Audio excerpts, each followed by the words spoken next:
किसान साथियों राम राम। आशा और उम्मीद करता हूं कि आप सब ठीक ठाक होंगे। साथियों, आज हम चर्चा करने जा रहे हैं एक मजाकिया तौर के ऊपर बनी हुई कॉकरोच पार्टी के बारे में। मैं आपकी जानकारी के लिए बता दूं कि हमारा जो प्रोग्राम है ये किसान हित में और खेती के साथ जुड़ा हुआ प्रोग्राम है। हम किसी भी राजनीतिक दल की किसी भी प्रकार से चर्चा हमारे इस चैनल पर नहीं करते हैं, न ही किसी की बुराई करते हैं तो न ही कोई भलाई करते हैं। हाँ, इतना ज़रूर करते हैं कि जो दल सरकार में होता है, किसानों के पक्ष में या विपक्ष में कोई बात आती है, कोई समाचार आता है तो वीडियो के माध्यम से किसानों तक पहुंचाने का काम करते हैं। परंतु कॉकरोच जनता पार्टी अभी कोई राजनीतिक पार्टी नहीं है। इस पार्टी का जो जन्म हुआ है ये हमारे देश में अनेक किसानों के बेटे जो युवा वर्ग है और जिनकी संख्या लगभग 65% तक हमारे देश के अंदर मौजूद है, उन युवाओं के संगठन के तौर पर हुआ है। राजनीतिक रूप यदि ये पार्टी लेगी तो हम इसकी चर्चा भी हमारे चैनल पर नहीं करेंगे, परंतु जब तक ये पार्टी राजनीतिक रूप में नहीं आती है तब तक हम आपको इस पार्टी के बारे में जानकारी देने का काम करेंगे। साथियों, भ्रष्टाचार के खिलाफ बोलना कोई गुनाह नहीं है, क्योंकि सरकार ये बात खुद कहती है कि भ्रष्टाचार को बंद किया जाए।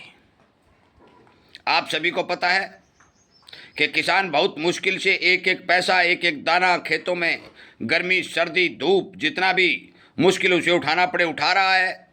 अपने बच्चों को पढ़ाने के लिए दूर दूर तक भेज रहा है।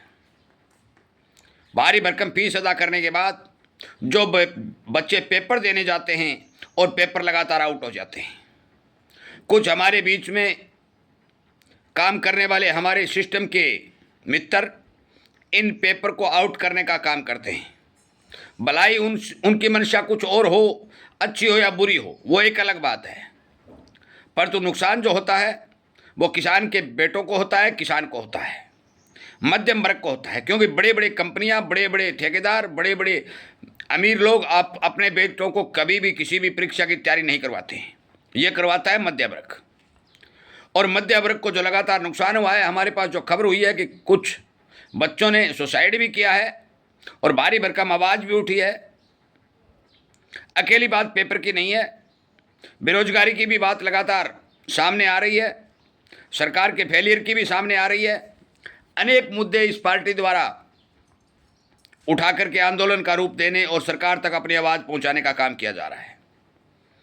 इसी क्रम में इस पार्टी के जन्मदाता जो अमेरिका में बैठे हैं, उन्होंने कल 6 जून को दिल्ली में हवाई अड्डे पर उतरने का अपना प्लान जाहिर किया है।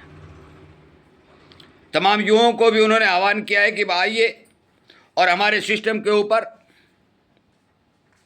दबाव बनाने का काम करिए, ताकि आने वाले समय में ऐसी गलतियां सरकार या सिस्टम द्वारा न की जा सके। जंतर मंतर पर धरना प्रदर्शन करने की बात जो कही गई है, देश के अनेक युवाओं को वहां पहुंचने की बात जो कही गई है, ये कल देखना होगा कि जिस तरह से सोशल मीडिया पर करोड़ों करोड़ों फॉलोअर बन करके सिस्टम के खिलाफ अपना मतदान देने का काम किया, वो कल जंतर मंतर पर धरातल पर प्रदर्शन कितना दिखाई देगा। आप सभी को पता है कि बहुत समय पहले एक हमारे किसान नेता जयनारायण जी ने भी आंदोलन किया था। उसके बाद महेंद्र सिंह टिकैत ने भी आंदोलन किया था। उसके बाद अन्ना हजारे ने भी आंदोलन किया था। उसके बाद रामदेव जी ने भी आंदोलन किया था और भ्रष्टाचार के खिलाफ आवाज़ उठाई थी। अब हमारे देश की युवा पीढ़ी यदि भ्रष्टाचार के खिलाफ आवाज़ उठाती है तो इसमें कोई नाजायज़ नहीं है। सरकार इस बारे क्या विचार करती है, क्या फैसला लेती है, वो एक अलग बात है। परंतु हम भी सरकार से मांग करते हैं कि आप देश के युवा वर्ग को अनदेखा न करके इनकी आवाज़ को सुनने का काम करिए और हमारे देश में चल रहे भ्रष्टाचार के ऊपर तुरंत प्रभाव से रोक लगाने का काम करिए। मैं आपकी जानकारी के लिए बता दूं साथियों, हमारे देश में बहुत भारी मात्रा में सेना मौजूद है। यदि लगातार पेपर लीक हो रहे हैं और हमारा सुरक्षा तंत्र टूट रहा है तो हम ये पेपर सेना की निगरानी में भी करवा सकते हैं।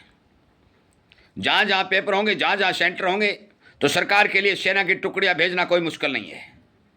पेपर को गोपनीय रखना ये भी सरकार के लिए कोई मुश्किल नहीं है। सरकार यदि अपनी प्राय तो पता नहीं क्या कर दे। इस बारे में सरकार से हाथ जोड़ के प्रार्थना करता हूँ कि हमारे सिस्टम में फैल रहे इस भ्रष्टाचार को रोकने के लिए आप जो कदम उठा रहे हैं वो काफ़ी हैं। इन कदमों से ये भ्रष्टाचार रुकने वाला नहीं है। ये दंडनीय अपराध के रूप में जब तक आप कानून बना करके भ्रष्टाचारियों को एक साइड, एक लाइन में खड़ा नहीं करेंगे, तब तक नए नए भ्रष्टाचारी हमारे देश में उत्पन्न होते रहेंगे। मैं आपकी जानकारी के लिए बता दूं, पावर का इस्तेमाल सरकार कर सकती है, और यदि सरकार पावर का इस्तेमाल करती है तो बड़े बड़े धुरंधर जमीन पर आ जाते हैं। आपने ये भी देखा होगा कि लड़ाई झगड़े और युद्ध होते हैं तो भारी भरकम देश, उसके पास कितना भी पैसा हो, कुछ भी हो, वह भी सड़क पर आ जाता है। सिस्टम को खराब करने वाले, सरकार को बदनाम करने वाले तुच्छ लोग हमारे बीच में मौजूद हैं, और उन्हीं लोगों के मंशा के कारण हमारे सारे के सारे किसानों के बच्चों को, किसानों को जिस तरह से खाद की कालाबाजारी हो रही है, नकली सामान मिल रहा है। किरोड़ीलाल जी मीणा जो राजस्थान के हैं वो लगातार नकली खाद बीज पर छापेमारी कर रहे हैं। हमारे प्रधानमंत्री को अपील करनी पड़ रही है, हमारे रक्षा मंत्री को अपील करनी पड़ रही है। ये अनेक जो हमारे सामने समस्या आ रही हैं, इनकी मेन जड़ ही भ्रष्टाचार है। जब तक इस भ्रष्टाचार को नहीं रोका जाएगा तब तक सरकार जितना मर्जी जोर लगा ले, वक्तव्य दे ले, कुछ भी कर ले, हमें किसी भी चीज़ में कामयाबी नहीं मिलेगी। सबसे पहले सरकारी तंत्र को सुधार करके उसके ऊपर जवाबदेही तय करना सरकार का काम है, और उसके बाद हर एक भ्रष्टाचारी को दंडनीय अपराध दे करके उसे सुधारना भी सरकार का काम है। जहाँ तक हमारी सोच है, जहाँ तक हमारे पास जो समाचार हुए हैं उनके हिसाब से मैं ये बता देना चाहता हूँ कि कॉकरोच जनता पार्टी जिस बारे आवाज़ उठाने जा रही है, जो भ्रष्टाचार को रोकने के लिए एक संगठन और एक आयोजन का निर्माण करके सरकार तक अपनी बात को पहुँचाने का काम कर रही है, वो धरातल की सच्चाई को देखते हुए बिल्कुल सही है। कानून की नज़र में कोई गुनाह नहीं है। फिर भी कल क्या होगा, कितना समर्थन मिलेगा और सरकार इस बारे क्या विचार करेगी, ये समय आने पर पता चलेगा।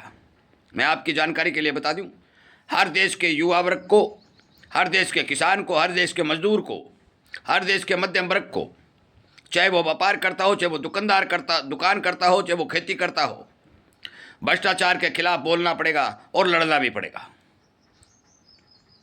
और जब तक हम इस बारे लड़ेंगे नहीं, जब तक हम बोलेंगे नहीं, तो भ्रष्टाचार को बढ़ावा मिलता रहेगा और अनेक प्रकार से चारों तरफ से नुकसान होने की खबरें और हमारे सिस्टम को कमज़ोर करने की खबरें लगातार आती रहेंगी।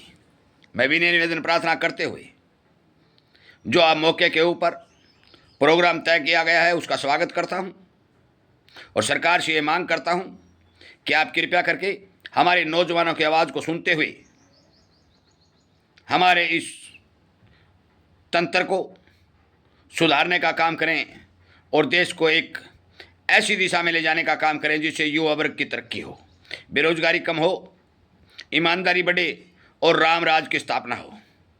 मैं इन्हीं बातों के साथ इस वीडियो को यहीं विराम देता हूं। उम्मीद करता हूं कि आप जन जन तक इस वीडियो को पहुंचाएंगे, सरकार तक भी इस वीडियो को पहुंचा करके हमारी जानकारी हमारे प्रिय नेताओं तक देने का काम करेंगे। आपका बहुत बहुत धन्यवाद।